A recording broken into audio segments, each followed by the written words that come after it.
Hello students. आज हम surface chemistry का लेक्चर नंबर 3 और इस पार्ट के अंदर हम जो एडजॉर्प्शन का एक छोटा सा पार्ट बच गया था वो हम कवर करेंगे।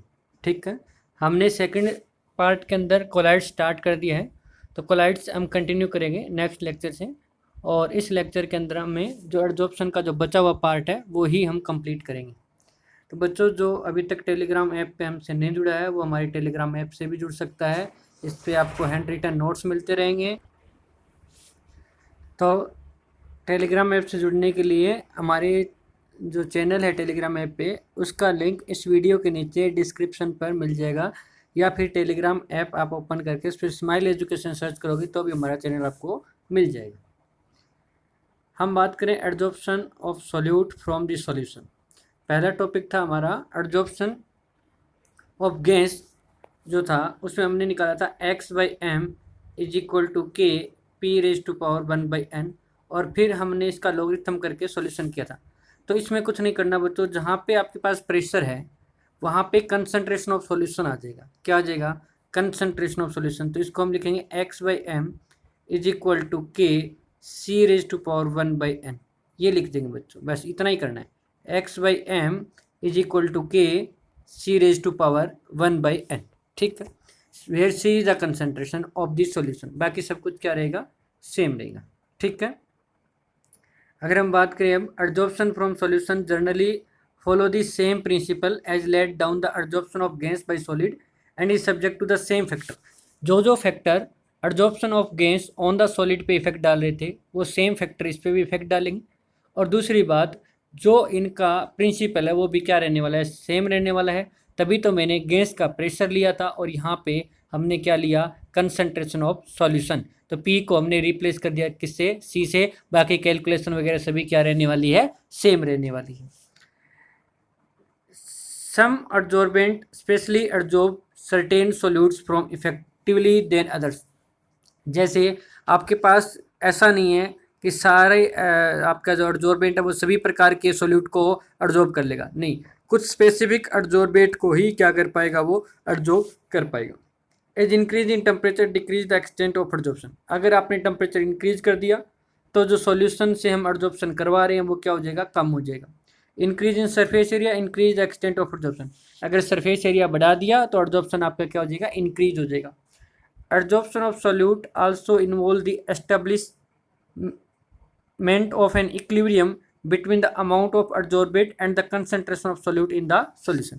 जब आपका एडजॉर्प्शन ऑफ सॉल्यूट इन्वॉल्व होता है तो आपका इक्विलिब्रियम सेटअप हो जाता है किसके बीच में? जो अमाउंट एडजॉर्ब हुई है और आपके पास concentration of solute in solution, जो कंसंट्रेशन ऑफ सॉल्यूट है सॉल्यूशन के अंदर उनके बीच में, और जो अमाउंट आपकी एडजॉर्ब हुई है उनके बीच में क्या सेटअप हो जाता है? आपके पास है इक्विलिब्रियम सेटअप है, हो जाता है। नेक्स्ट हम बात करें एप्लीकेशन ऑफ एडजॉर्प्शन की, तो पहला आपके पास आता है production of high vacuum. High vacuum को प्रोडक्शन करने के लिए इसका यूज किया जाता है। वैसे तो हमारे पास वैक्यूम पंप होता है, जो वैक्यूम पंप होता है वो क्या करता है? 99.9%। जो वैक्यूम पंप होता है वो 99.9% तो आपके पास वैक्यूम क्रिएट कर देता है, बट आपका जो 0.1% गैस है वो उसके अंदर रह जाती है। उसको हम क्या करते हैं? चारकोल से। किससे करते हैं? चारकोल से। चारकोल क्या करेगा? जो गैस है हमारे उस कंटेनर के अंदर या जहाँ हम वैक्यूम क्रिएट करना चाहते हैं तो वहाँ से वो चारकोल उस गैस को क्या कर लेगा? एडजॉर्ब कर लेगा। क्या कर लेगा बच्चों? एडजॉर्ब कर लेगा। ठीक है, तो ये एग्जांपल किसका हुआ? आपके पास एडजॉर्प्शन का हुआ। दूसरा आपके पास है गैस मास्क। जो आप गैस मास्क यूज करते हो वो गैस मास्क जो है वो क्या करेंगे? ये पॉइजनस गैसेज को एडजॉर्ब कर लेते हैं। पॉइजनस गैसेज को क्या कर लेता है? एडजॉर्ब। जैसे CO2 है, SO3 है, SO2 है, इस तरह की गैसेज को वो क्या कर लेता है? एडजॉर्ब कर लेता है। तो इसलिए गैस मास्क में भी किसका यूज हो रहा है? एडजॉर्प्शन को हो रहा है। कंट्रोल ऑफ ह्यूमिडिटी, जो आपकी नमी होती है, इसमें आपके पास आता है सिलिका जेल या फिर एलुमिना जेल। सिलिका जेल होता है और कौन सा होता है? एलुमिना जेल होता है। इनकी अगर हम बात करें तो ये क्या कर लेते हैं? सिलिका जेल और एलुमिना जेल जो मॉइस्चर यानी नमी या ह्यूमिडिटी होती है उनको क्या कर लेता है? एब्जॉर्ब कर लेता है। बच्चों, आपने जो देखा होगा जो ब्रांडेड कपड़े आते हैं या जो ब्रांडेड शूज़ आते हैं उनके अंदर एक सिलिका जेल की आपके पास एक पैकेट्स मिलेगा छोटा सा, जो आपने बहुत बार देखा होगा, तो इसलिए रखा जाता है कि वो ह्यूमिडिटी को क्या कर लेता है, अपने सरफेस के ऊपर क्या कर लेता है बच्चों, वो एब्जॉर्ब कर लेता है। तो ये भी किसका फिनोमिना हुआ, एब्जॉर्प्शन का हुआ। नेक्स्ट आपके पास है removal of colouring matter from solution. जो आपके पास क्या होता है, जो हमारे पास है चारकोल होता है, क्या होता है बच्चों, चारकोल होता है, वो आपके पास क्या करता है, जो स्पेसिफिक कलर होता है जिसको हम डाई कह सकते हैं, उनको वो क्या कर लेता है, एब्जॉर्ब कर लेता है और आपके सॉल्यूशन को क्या बना देता है, वापस है कलरलेस बना देता है। मान लीजिए मेरे पास एक सॉल्यूशन है और उस सॉल्यूशन का कुछ ना कुछ कलर है, कोई ना कोई कलर होगा, उसके अंदर हमने अगर चारकोल डाल दिया तो वो चारकोल क्या करेगा, कलर्ड सब्सटेंस को अपने सरफेस पे क्या कर लेगा, एब्जॉर्ब कर लेगा। और जब इसको हम बाहर निकालेंगे तो कलर्ड सब्सटेंस जो है वो उनके सरफेस पे एब्जॉर्ब होकर के आ जाएंगे, बाहर आ जाएंगे और हमें जो सॉल्यूशन मिलेगा वो कैसा मिलेगा, कलरलेस मिलेगा। तो ये भी किसका फिनोमिना आपके पास है, एब्जॉर्प्शन फिनोमिना है। और अगर हम बात करें तो हमारे पास आता है हीट्रोजीनियस कैटालिसिस। हीट्रोजीनियस कैटालिसिस के अंदर भी आपका यूज होता है। जैसे आपके पास किसी का हाइड्रोजनेशन करवाती हूँ, तो जो आपके पास हाइड्रोजनेस में क्या होता है कि जो रिएक्टेंट है, जैसे रिएक्टेंट गैसेस के अंदर है, प्रोडक्ट भी गैस के अंदर है, बट आपको कैटलिस्ट है वो किसके अंदर मिलेगा, सॉलिड या लिक्विड के अंदर मिलेगा। यानी उनकी जो स्टेट है वो क्या मिलेगी आपके पास है, डिफरेंट मिलेगी। तो वो कौन सा होता है, हीट्रोजीनियस कैटालिसिस होता है। उसमें भी वो क्या होता है, अपने सरफेस के ऊपर है एब्जॉर्ब होता है। ठीक है।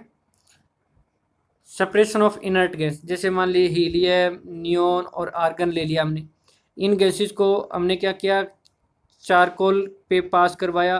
तो चारकोल पे पास करवाने की जो हीलियम गैस है वो एब्जॉर्ब नहीं होगी, वो पास और हो जाएगी, बल्कि चारकोल के सरफेस पे नियोन और आर्गन गैस क्या हो जाएगी, इनके सरफेस पे एब्जॉर्ब हो जाएगी। इसका मतलब क्या हुआ, नियोन और आर्गन गैस जब एब्जॉर्ब हो गई है तो हीलियम गैस आपकी अलग बच गई है, इसलिए हमने इन तीनों गैस से हीलियम को क्या कर लिया, सेपरेशन कर लिया, अलग कर लिया। तो सेपरेशन ऑफ इनर्ट गैस में भी एब्जॉर्प्शन का यूज होता है।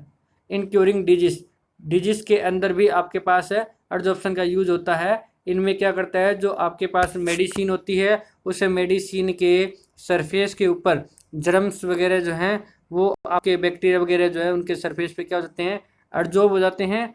वैसे ही आप अगर बात करें क्यूरिंग डिजीज के अंदर, तो जो आपके पास कुछ पार्टिकल्स हैं जो आपके पास उनके सरफेस पे क्या हो जाएंगे, एब्जॉर्ब हो जाएंगे।